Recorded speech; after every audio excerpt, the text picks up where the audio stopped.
कहानी स्टेशन। गौरैया और हाथी की कहानी। बहुत समय पहले श्रीमान और श्रीमती गौरैया जंगल में रहते थे। उन्होंने एक झाड़ी के पेड़ की शाखा पर अपना घोंसला बनाया था। जल्द ही श्रीमती गौरैया ने घोंसले में अंडे दिए। श्रीमान और श्रीमती गौरैया बहुत खुश थे।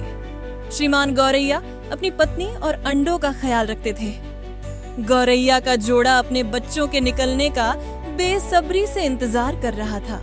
लेकिन एक दिन एक बड़ा और शरारती हाथी उनके पेड़ के पास आ गया। उसने शाखाओं को खींचना शुरू कर दिया। यह देखकर गौरैया का जोड़ा डर गया। वे उस बड़े हाथी से डर गए और उससे प्रार्थना करने लगे। उन्होंने विनती की, ओ प्यारे हाथी, कृपया दया करो। यह हमारा सुंदर घोंसला है।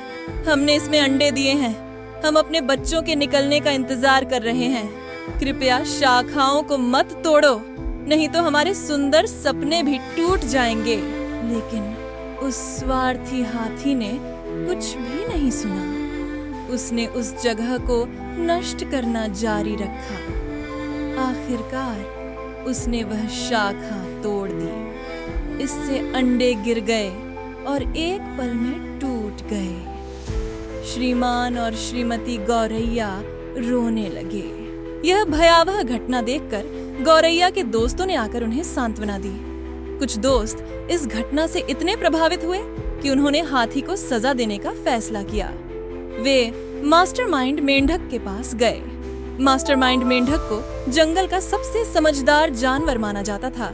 यह सब सुनने के बाद मास्टरमाइंड मेंढक ने उस घमंडी हाथी के खिलाफ लड़ने का फैसला किया। योजना क्या है?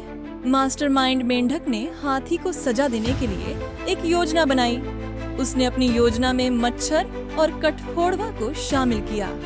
योजना के अनुसार मच्छर हाथी के कान में भिन भिनाएगा और उसे परेशान करेगा। फिर कठफोड़वा उसके आंखें निकाल लेगा और अंत में मेंढक बाकी योजना को अंजाम देगा। अगले दिन सभी घमंडी हाथी की तलाश में निकल पड़े।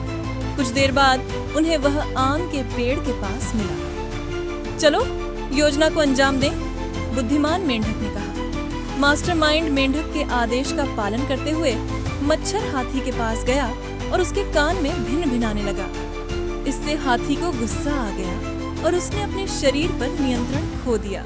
जैसे ही उसने नियंत्रण खोया और घबराने लगा, कठफोड़वा उसकी तरफ उड़ कर आया और उसकी आंखें निकाल लीं। गंभीर दर्द में कराहते हुए हाथी रोने लगा। अत्यधिक दर्द और ज्यादा रोने के कारण उसका गला सूखने लगा। वह पानी की तलाश में इधर उधर भटकने लगा, लेकिन वह कुछ भी देख नहीं पा रहा था। मेंढक की टार टार टार की आवाज सुनकर हाथी को लगा कि उसने झील पा ली है। उसने मेंढक की आवाज का पीछा किया और गड्ढे के पास पहुंच गया। मेंढक झील में कूद गया। इस तरह अंधा हाथी यह मानकर आश्वस्त हो गया कि वह सही जगह पर पहुंच गया है। जैसे ही उसने पानी पीने के लिए नीचे सिर झुकाया, वह गड्ढे में गिर गया और जल्द ही मर गया।